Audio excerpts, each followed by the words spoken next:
Alors on se retrouve dans la piscine. On va essayer de faire une mesure du pH. Voilà, donc on trempe le pH metteur dans la piscine. On remue un peu. On attend que le pH se stabilise. Et là, on peut voir que le pH est de 7,69-70, ce qui est bon, puisque pour l'eau d'une piscine, il doit être compris entre 7,2 et 7,8. Voilà, donc là au niveau du pH, on est bon. Alors maintenant, on va prendre la mesure du ppm. Et là, on peut voir qu'il est de 271. C'est-à-dire que là, c'est à peine acceptable et que normalement, pour que l'eau soit vraiment de bonne qualité, il faudrait que le ppm soit entre 0 et 100. Voilà. Donc là, on peut voir également que j'ai une eau à 25,8 degrés. Voilà.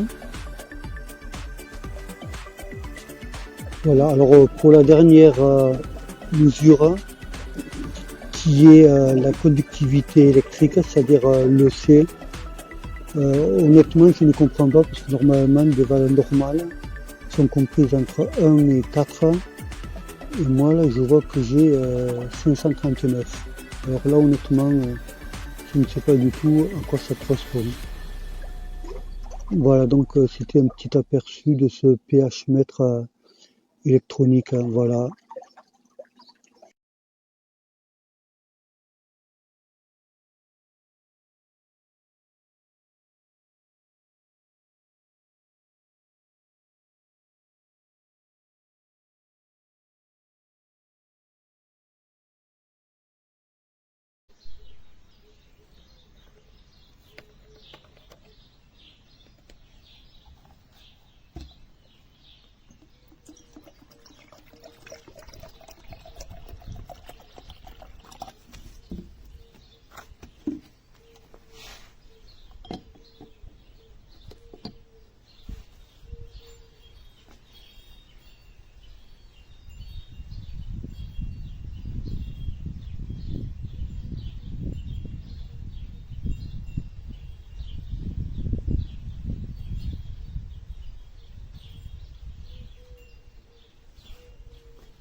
Allora, facciamo una prova giusto per capirne il funzionamento.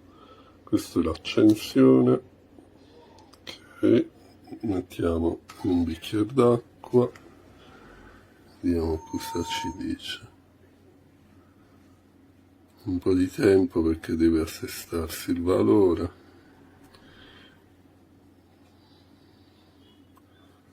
Diciamo, loro dicono è già calibrato in fabbrica, chiaramente lo strumento ha la possibilità di essere calibrato e c'è scritta la procedura, chiaramente.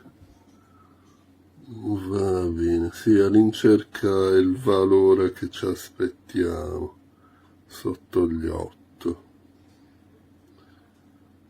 Sta ancora assestandosi. La temperatura ci siamo, direi, quindi 4,9. Ok, qui abbiamo il tasto Hold che diciamo ferma il tutto al valore che vediamo a video, togliendo, eccolo qui, e poi un tasto Mode per andare sulle tre modalità, le tre possibili misurazioni. Questa è una e questa è l'altra. TDS dovrebbe essere questo, sì. Sempre la temperatura a vista, i valori sono ormai più o meno stabili. Andiamo sempre sul mode e questo è il pH, sì. Tutto qui, non c'è molto altro da dire.